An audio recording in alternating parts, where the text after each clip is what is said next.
Good afternoon. Wala po si Pastor Jet yan na kay adto siya sa 3rd District, yung monthly niya na schedule mag-visit. So as we know na may mga churches kita sa Esperanza, sa Corpus, sa Katayngan, and nakaschedule si Pastor Jet magkadto dito magbisita para mabuligan din yung mga churches naton dito.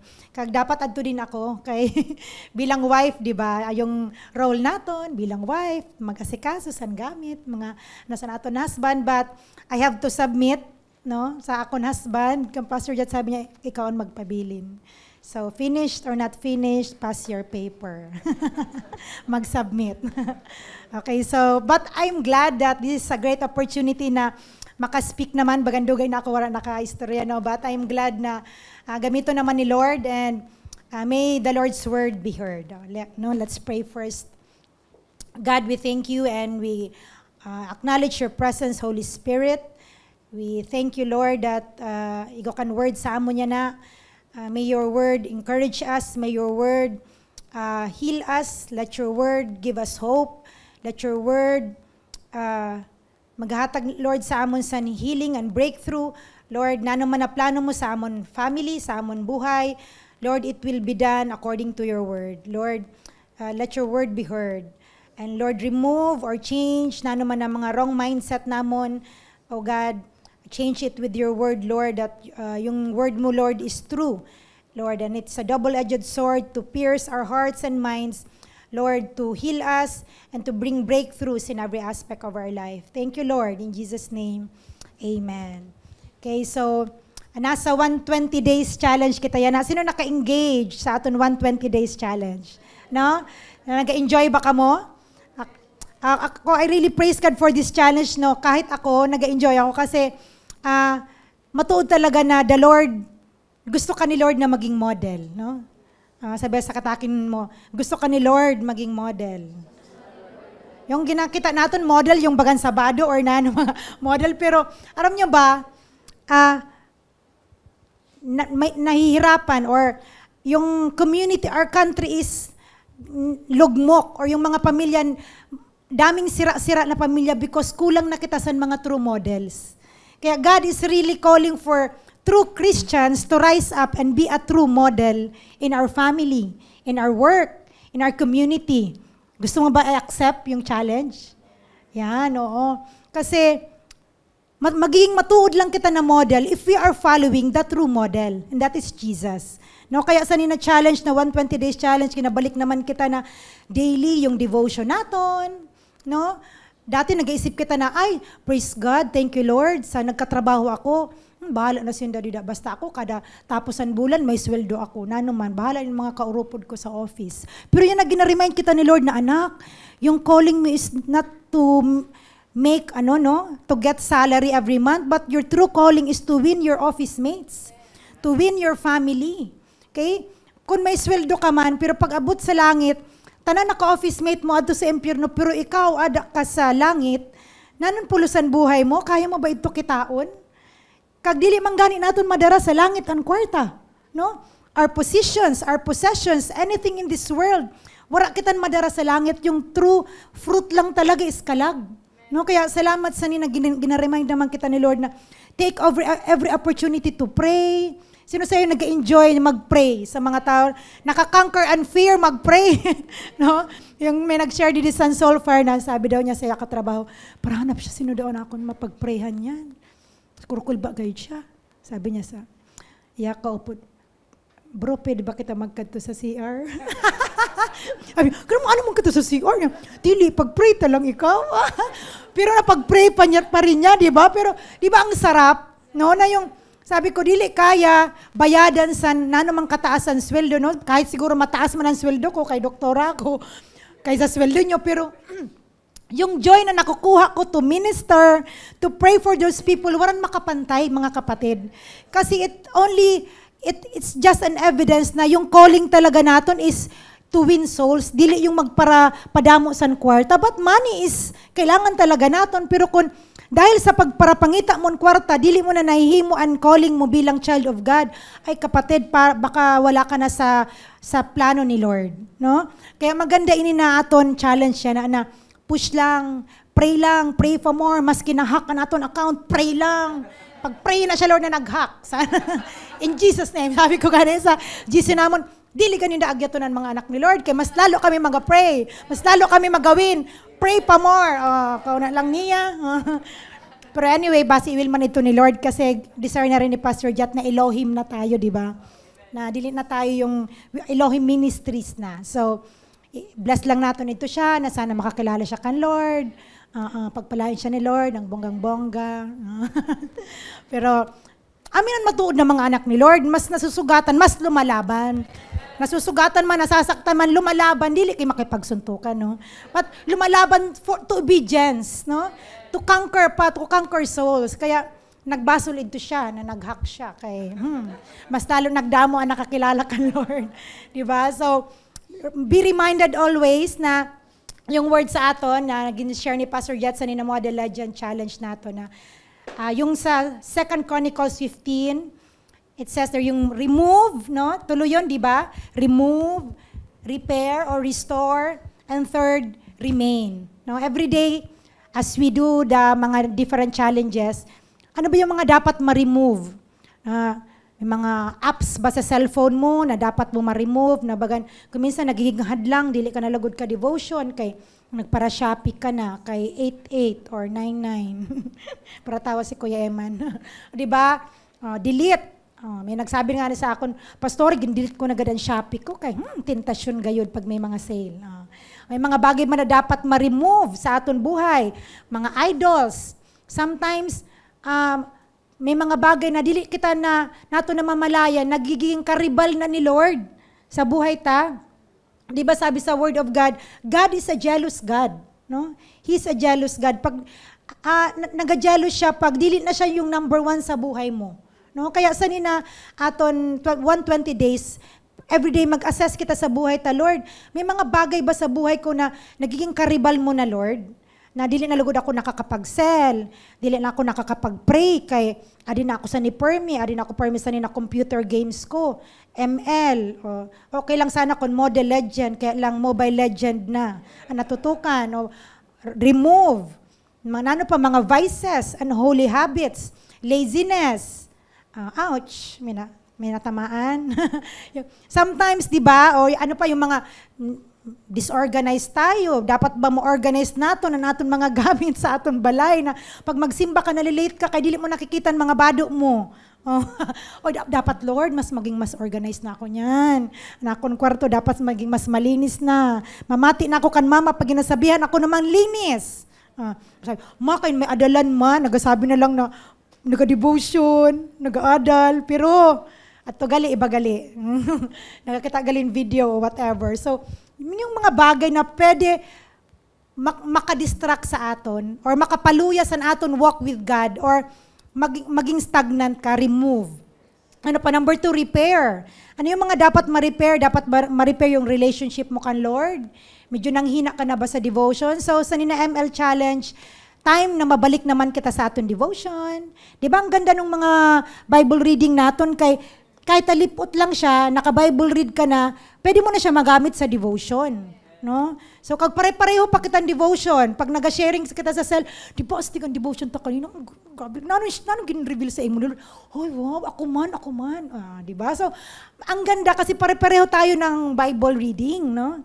Kaya enjoy nyo talaga, dili naton pag-imis, no? Yung Bible reading naton.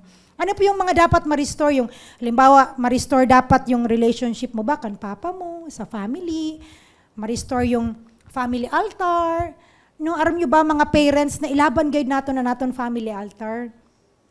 Sometimes may nakikita kita sa aton mga anak na pwede kita maghandle, no? Sino nakarelate na, Lord, ano ba yung anak ko, Lord?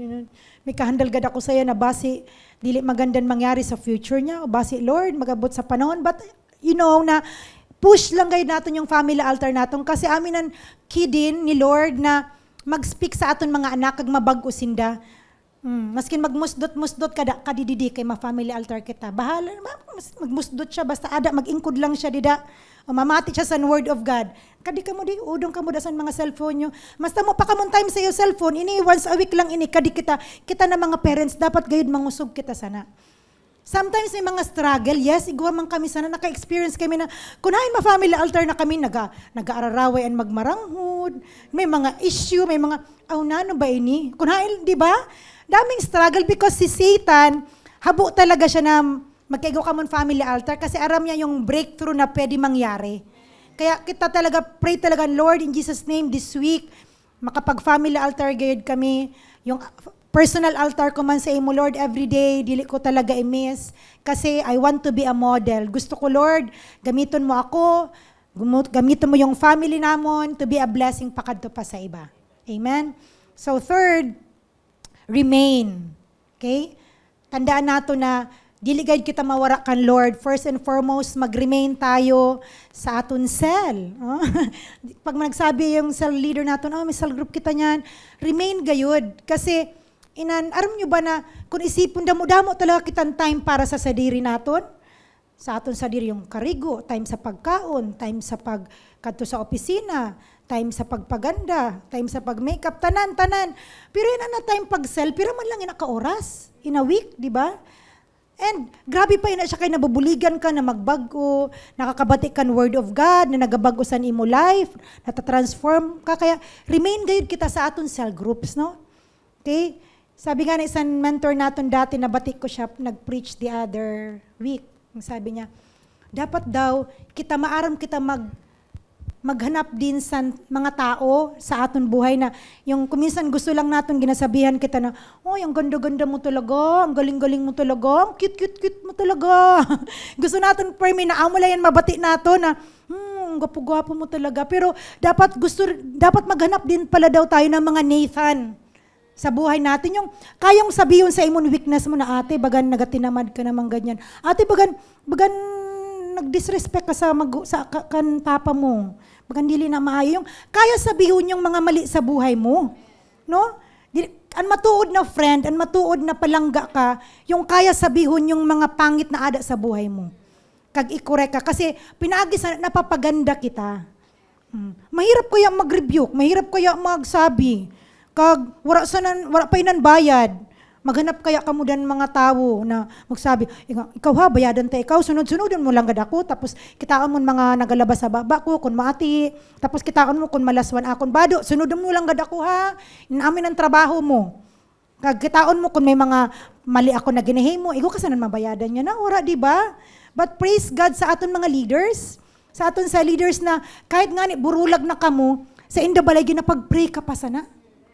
Aram niya ba kung minsan pag nagamata ako sa tungang gabi o maaga, kahit diin lang, sa sarakyan, Pastor Jan, pag may naisip ako na disciple, ginapag-pray ko talaga, Lord, ano kayo naisip ko ni Lord in Jesus' name, kung may struggle man siya.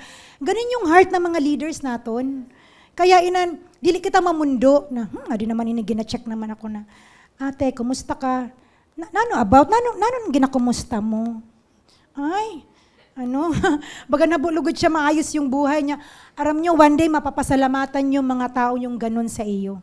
Kasi yung desire lang naman ng leaders nyo is maayos yung buhay nyo, mapalapit ka mo kan Lord. Kasi aram na namon, nag-agi na kami sa na time na naharayo kami kan Lord, kag nakita namon ang epekto sa buhay namon, habo na kami na ma-experience nyo. Kaya ganun na lang yung heart namon na, magbalik, ayaw pagpasaway kan Lord, maging faithful ka sa cell. Maskin may struggle, maskin nadus mo, kasi naman ang dili, nadudus mo. Sino man ang waran failure, kami nafe-fail din. Ako nafe-fail din ako sometimes sa attitude ko. But it doesn't mean na pag na-fail ako, mag-udong na ako, habo na ako magkato sa church. Habo na ako magpakita sa cell kay, na-fail gad ako sa balay, nasabat ko si mama. mas lalo ka lugod, dili mag-grow. Mas lalo ka lugod na dili mo yun na ma-overcome. But kahit may failures, kapatid, kahit may struggle ka, kaya nga ni, the more ka maghalapit kan Lord, kasi weak tayo. No? We are weak. Tandaan mo na, very weak tayo and very vulnerable, parang sheep na anytime pwede ka lapaon sa wolf, na pag wala kan maayo na shepherd, nag-cover sa imo, pwede ka mabalik talaga dun.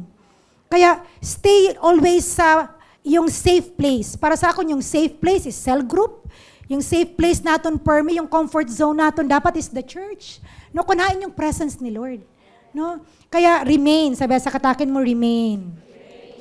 Okay, so adi na kita sa aton, tandaan natin yun, nga nito?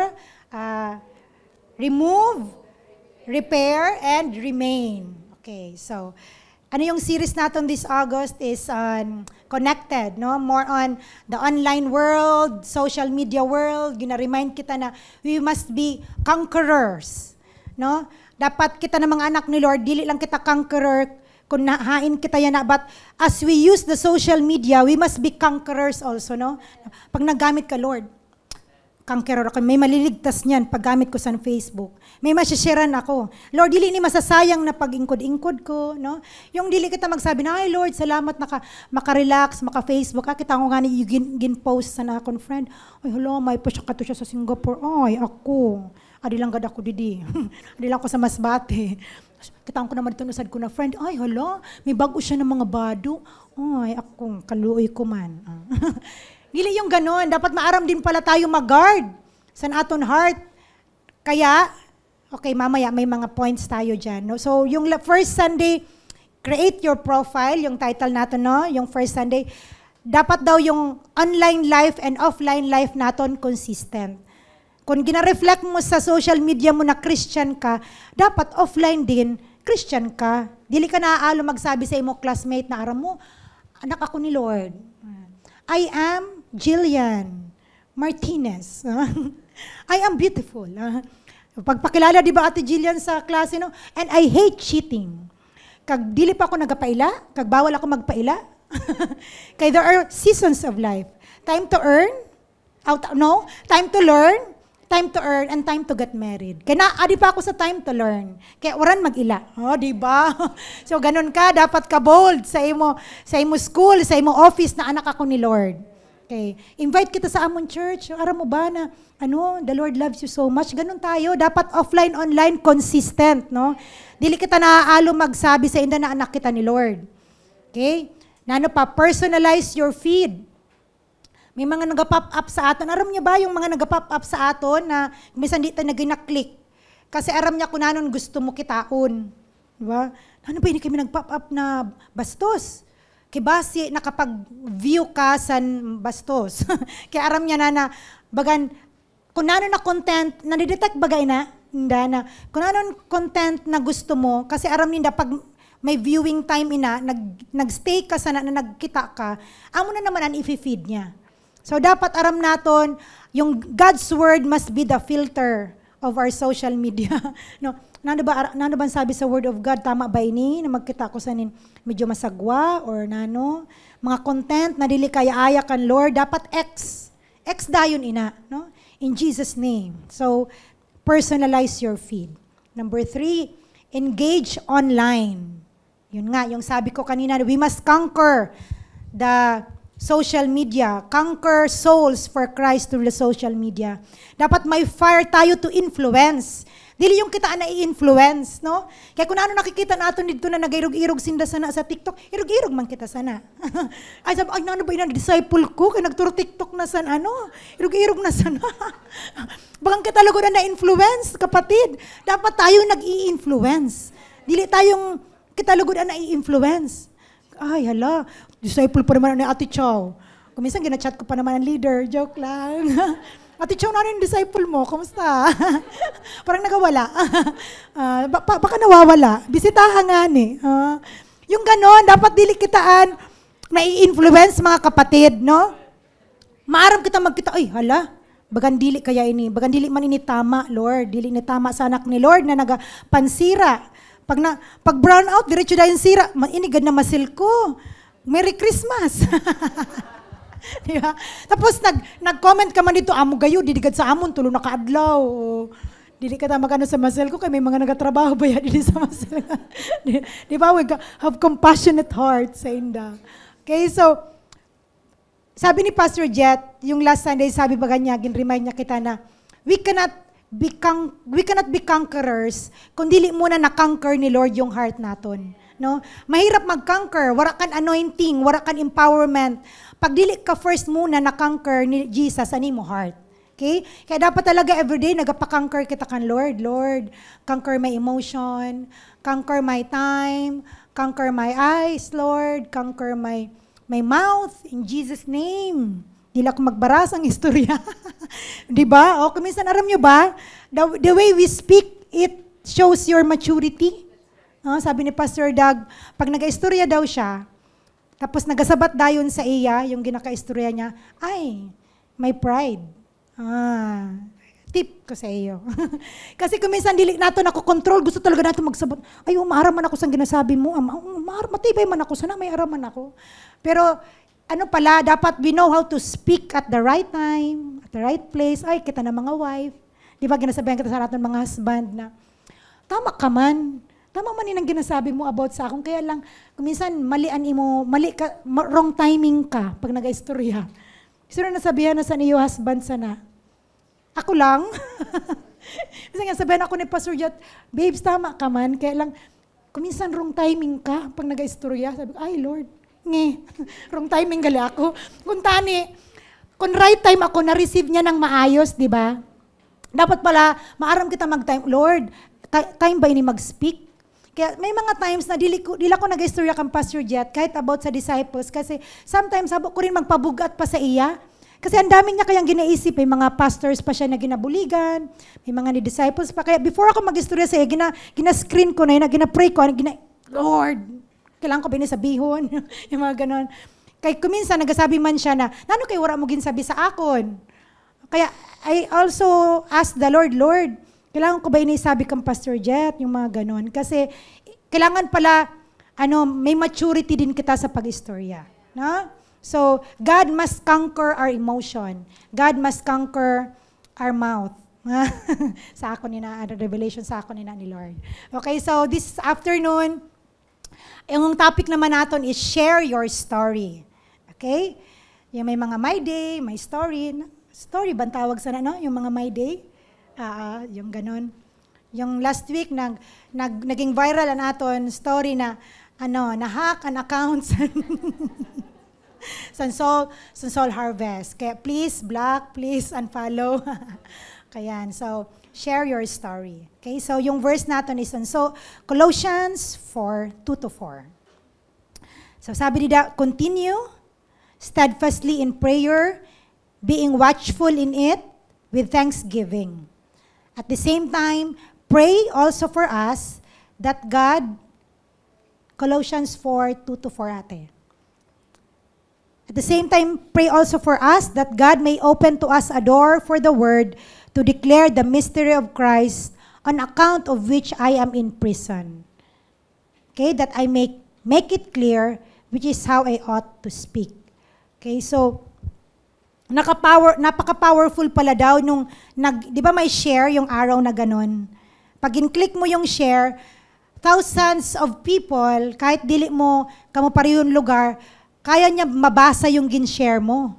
No? Kaya, number one, principle that can help us navigate the digital space so we can engage people, preach the gospel, and make disciples. Number one is to continue steadfastly in prayer. Dapat makita nato na yung social media, may advantages siya kag may disadvantages. Na pagdili ka naging wise paggamit sa social media, pwede ka masira. But at the same time, pwede gamiton ni Lord na makapag-win ka san kalag. Pakadto sa iba. Okay? Kaya, it's very important na we pray. Kaya yung devotion natin everyday, yung naga-fasting kita, sino naga-fast regularly? Di ba nasa challenge nato na we fast regularly? Kasi, pag naga-pray kita, Lord, ma-social media ako, Lord. Buligi ako na, tagay ako, Lord, san wisdom or discernment na yung kitaon ko lang, Lord, yung makabulig sa akon. Give me strength na dila ako ma-distract, dila ako magparakita sa mga bagay na pwede maging harmful sa akon spiritually, pwede ako ma-influence negatively, o yung mga waran pulos. Pwede natin masabi, ay, dili man ini maraot pastora, yung okay man yung nagaluto-luto. Kasi ako kuminsan na ako sana, nadidistract. Gusto ko man magluto. Sometimes nakikita ko na 2 hours na ako, yung mga ganun. Sabi ko, Lord, buligid ako, magiging akong self-control na dapat maging mindful din tayo. Kaya pag nag-pray ka, nagiging mindful ka na, ay hala, dapat ano lang pala ako, 30 minutes pa lang ako didi. Kaya gusto ko pa mag-share san word. Gusto ko pa mag-share san gospel sa akon classmate or sa akon friend na adto dito sa iba na lugar. Yung ganon. Yan, continue steadfastly in prayer kasi spiritual work demands spiritual resources. No? Kung gusto natin makapag-influence or my passion as we use the social media, yung empowerment, halina kan Lord. And makuha natin ina as we really pray offensively. No? Yung kaya napakaganda ng fasting kay mas nagiging offensive tayo, no? Kag mas na-discern naton. Pag mataas ang prayer level mo, madali mo ma-discern yung ano ni Satan na pag nagkita kang social media, pwede siya magpadarasan mga bagay na, ini hali pala nga ni si encounter si ate, very on fire. Aram ko sa nin weakness niya, an iya dati na boyfriend. Di ba? So ipapalabas niya dito, anin mo dati na, may katrato na siya. Ano. Tapos ikaw naman, ganito naman sa emotion mo naman. Tapos nahinay naman parang animo fire, animo passion. Kaya, yun, continue steadfastly in prayer, kapatid. Na, yung social media, dili siya makasira sa aton, but magamit naton, no, to declare the good news, no, whether that is in person or online. We build ourselves up in the presence of God through prayer in order to be bold in our social media engagement. And Lord, buligi ako na dili ako maalo. Ay, dili ko na lang ini-share kay kaaralo. Basi, nanon sabihin sa mga classmates ko, grabe ka na gadlaki, buro born again ka na. Bagan makapasok ka naman. Puros naman ang Bible verse ang ginashare mo. O, diba? Yung, pwede kita atakihon san kaalo or kahadlok, fear as we share, but Lord, buligi ako na maging bold. Or gayahay ako, Lord, kung ano na verse niya na akong i-share. No? And sabi na, maging mindful. Ang ganda yung sinabi sa verse na being watchful. As we use the internet, as we use the social media, maging watchful ka. Ups, si Satan, adi naman. Alam ko na yung strategy mo.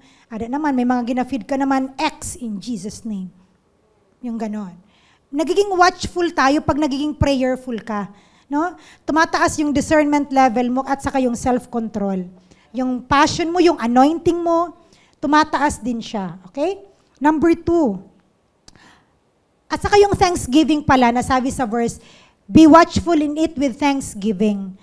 Na permi ka, Lord, salamat sa nina opportunity na makagamit ako yan sa social media. Lord, buligi ako na magamit ko gayud ini. No? Na magamit ko nina opportunity to share the word. Okay, number 2, look for open doors for God's word. In verse 3, it says, at the same time, pray also for us that God may open to us a door for the word to declare the mystery of Christ, on account of which I am in prison. Alam niyo ba si Paul, adi siya sanay sa prisuhan. Kag sabi niya sa mga taga-Colossians, sabi niya, please pray for me that maghatag si Lord sa opportunity na makashare ako sa gospel. Ma-share ko yung power of Jesus sa mga tao na adi didi sa prisuhan. Ada pa siya sa prisuhan. No? Pero kita, wala man kita na priso. Pero nano kadili kita nag-share. 1 hour ka na sa Facebook. May na-sharean ka ba sa gospel na friend mo na online? No? Dapat, pag nakita natin, last week parang nangyari talaga sa akon kasi usad ko na staff, nag-post siya, sabi niya, di ba may mga friends kita kung minsan o kakilala na feeling disappointed, di ba nag-erog na sila feeling sad, feeling, ano pa yung mga feeling nila, yung feeling discouraged ba or whatever, di ba, na anong reaction mo pag nakikita mo yung friends mo na nag-post na, ay, okay, feeling ano siya, okay, dead match, iba naman. Pero ako kasi, bagan may ano talaga sa akon yung pag-post niya. Tapos sabi ko sa mga nurse, sabi ko, nag-post si na ano siya, may problema ba siya? Parang gusto ko ba ihunga sa kauropod na nurse. Sabi niya, ay, doktora, kay panu, kanina, aniya manghud na samad. Tapos, kung adi daw ang ambulance ta, pero ginsabihan namon, adto sa Masbate kayo may ginkuha sa nina agency, mga ganon materials or something. Tapos sabi namon, daron, pakadi kay first aid. Siguro nag-worry siya kadto siya sa bukid. Kasi yung mga nurses naman, kuminsan adto sa bukid an assignment. Nag-worry siya siguro, doktora, kaya nagtawag na lang sindan ambulance sa dayusisan. Sana. Kaya siguro, doktora, nag-post ito sa to. Kasi sa isip ko, base may problema sa family, yung ganun, kaya wala, dapat makaminister kita. So, ay sige, doktora, kay i-chat ko na lang na, pero ginsabihan ko na ito na sorry. I-chat ko gihapon, sorry ni, ginsabihan ninda. But ako, yung sa ako, Lord, this is an opportunity to share, no? So, pray anak ko, Lord, in Jesus' name. Touch mo niya heart na pag nag-share ako sa word, Ginoo, maging receptive siya. Tapos, gayahay ako, Lord, kung nanon sabihon ko, kung nanon na verse, na inan magdulot gayod. Yun. Yung ganun ang ibig sabihin ba ni Paul. So, ginchat ko siya, sabi ko, kumusta ka? Ano ka? Tapos nagsabi pati siya na, doktora, dili ka ako makasulod dyan na. Kaya malayan ang pamatsyag ko. The following day, nag-chat siya na, dili pa ako makasulod. Ang BP ko po, nag-fluctuate. Kaya nasa stress daw siya. So, sabi ko, nag-ano din, na-stress talaga, may problema. So, ginchat ko siya, nag-share akong word of God. Tapos sabi niya, thank you po, gayod. So nakita ko na very receptive, it's an opportunity na makapag-share tayo ng gospel. Sabi ko sa'yo, nagkita kita, let's talk more about this, I would be happy to minister to you. Sabi niya, ay upo po, thank you po gayod sa time. Nahawhawan daw siya, nagaanan niya pamatsyag, willing daw siya makaistoryahan sa akon. Sabi ko, Lord, praise God. So dapat ganun tayo, no, na as we use the social media, Lord, sino ba didi yung pwede ko mawin? Na online or friend ko ba, no? Na makashare ako ma-share ko yung power of Jesus to change their life, the power of Jesus to restore relationship, the power of Jesus to change us, no? Kasi God has entrusted us with that message. When God saved us, He entrusted us with that message na ma-share naton. So, minsan ginasabi ni Pastor Jat sa ato na pira ka naka-oras sa social media, tapos wala ka man lang na-sharean. Bagang kaaralo ba yakan, Lord, no? Na damo na kitangin kita, 5 hours na kita, para kita dito, pero wala man lang kita ka-share sa verse, wala man lang kita ka-share sa word of God, or may nakumusta ka ba na friend mo? Alam niyo ba, yung mga tao yan na paging kumusta mo sinda, tapos pag nabatyagan ninda na sincere ka, grabe, sabi nila, hala, may mga tao pagalit na irog sa na iyan, ha? Na inan, ayan, and friend, kumusta kaya na? Kahit nga dili ka mo personal, online, ano mo yung gusto mo mapag-pray ko para sa imo? Parang gimbutang ka lang ni Lord sa isip ko. I want to pray for you. Wow, malay mo, gusto na ito magpakamatay. Pero dahil sa pag-chat mo, na-save siya. Diba? So, let's always look for opportunities, mga kapatid. No? And, number 3, speak a clear message. Okay? Dapat daw yung nasa-speak natin is clear. Colossians 4 verse 4, that I may make it clear which is how I ought to speak. Yung pag nag-share tayo ng word of God, maging clear sa kanila na dili maging distorted yung message. Kasi pwede amin in intention mo i-share, pero iba yung naging interpretation sa inda. Basta yung naging interpret sa inda na, kuro hambog man sa ni, kahambugo naman sa ni niya. Habo ako sa ni mamati kay bagan, kahambog man sa niya post. So, dapat pala, we pray na, Lord, help me, that kung na naman ang i-share ko sa iya or i-post ko, it will be clear, no? Kag, ma-receive niya. Yung sabi ni Pastor Doug, dapat daw pala, dahil we are the salt of the earth, di ba? Sabi sa Word of God, we are the salt of the earth. Pag nag-speak daw tayo o nag-share kita sa word sa atong classmate, manamitan sinda. Dili sinda malasayan, kag ito praninda. Sabi ko, ay, manggali, Lord, no? Dapat gali pag nag-share ako ng word or nag-lead sa cell or nag-share sa gospel, pag nabati ninda, di ba yung word kasi is the spiritual nourishment, spiritual food naton. Pag nakaon sa nakabati, makasabi, wow, kaayo man sad to. Kaayo man san lasa san ginsabi mo. So, ganun pala daw tayo. Dapat pag nag-share tayo, igwan salt, may salt siya na parang nasa-satisfy sinda. Nananamitan sila, wow, sige pa gusto ko pa more pa, share pa ako. Ay gusto mo pa more? Mag-join ka sa amon cell. Magkanto ka sa church. Yung ganon. So, dapat yung message natin pala na gina-share or gina-declare, it must be clear. Okay? Dili yung, sana dili ninda makita na, instead baga nagahambog lugod kita, yung sa diri lugod naton ang ay, kay paano, di ba? Yung selfishness, Lord, yung nag-pray kita na, Lord, kung ano man ang i-post ko, dili, Lord, out of selfishness or self-glory, but Lord, ikaw ang mag-glorify, dili ako. Dili, Lord, yung kagalingan ko, but Lord, yung power mo, yung word mo, or whatever man ini Ginoo, more of you, Lord, yung ganon. Diba? Lord, more of you, Lord, and less of me. Kasi may temptation sa social media na magpasikat ka man sa diri mo, di ba? Ay, damdamo nag-like. Wow. Sabi na, kagaganda-ganda man sa nimo gin-post. O, may temptation siya na pwede ka ay, paano matibay talaga ako? So, every time we post pala, dapat we pray na, Lord, ikaw, Lord, yung mag-glorify. Nano ba, Lord, na ipopost ko? Nano ba intention ko sa ni Lord? Para ba na ikaw ang magsikat or magsikat ako? Kung nagalid man si Lord, sige lang, i-post mo lang inakay para mas maging milyonaryo ka pa. Yung mga business mo, sige lang, anak. Uy, wow, dati, amo lang yung ginahin mo ni Hati-Hana na cake. Yan, ang galing-galing, no? O, di ba? May I share. O, gina-share ko talaga yung Hati-Hana. Yung mga ganon. Yung mga business po sang kaupo tadi, i-share ta. Yung mga business ni Ate Jamie, yung mga churros, we patronize, no? Kung na naman ang businessan kada usa, yung mga Miley's, cakes and pastries, ina-share nato nina. Yung reminder lang sa ato na every time we post, kasi anak na kita ni Lord, dapat nag-reflect sa character ni Lord, no?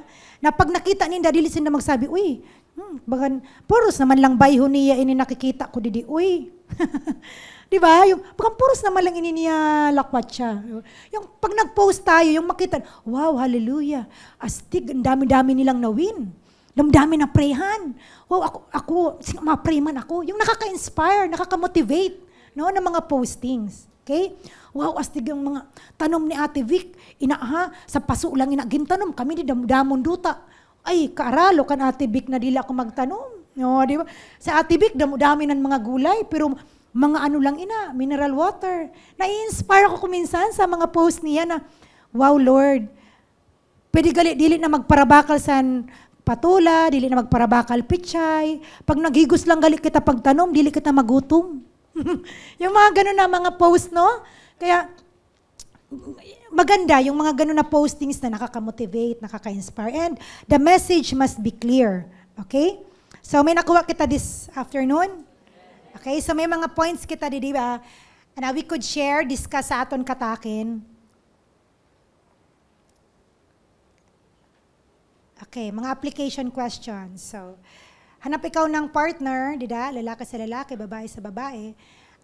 Share kita sa nina mga questions. How prayerful are you when it comes to using social media? Yan. And the use of digital tools and platforms. How can you grow more in this area starting this week? No? Paano kita mag-grow pa? Kasi yung social media, pwede talaga natin magamit, no? Para makapag-share ng gospel. Number 2, are you strongly connected with other believers of varying generations? Sabi ko, ay, ugali. Dapat kali makarelate man ako sa mga Gen Z. Dapat, maaram din pala ako, bisan gurang ako, maaram ako mag-share sa mga Gen Z san inda strategy pag-share gali, no? Tukdoy nga na ako, Ate Chow, okay? Mga matibay ka mo sana. Kaya natin pala mag-relate sa inda. What can you do to build or maintain this relationship? Dapat pala walang generational gap. Yan. Sa social media. Number 3, how can you be more intentionally kind? Yan, yung sabi sa last Sunday, pag nag-comment ba kita, dapat may compassionate heart, may kindness. Pag nag-comment na, may kaluoy, may kindness. When it comes to interacting with real people online, share at least one idea you have in mind. Okay, so sige. Pwede atin ma-flash natin yung tulo in one page. Okay, so hanap ikaw, sangkatakin mo tapos you pray for each other. Pakatapos na magamit na natin social media page, personal page, personal account. Mag-glorify si Lord this week.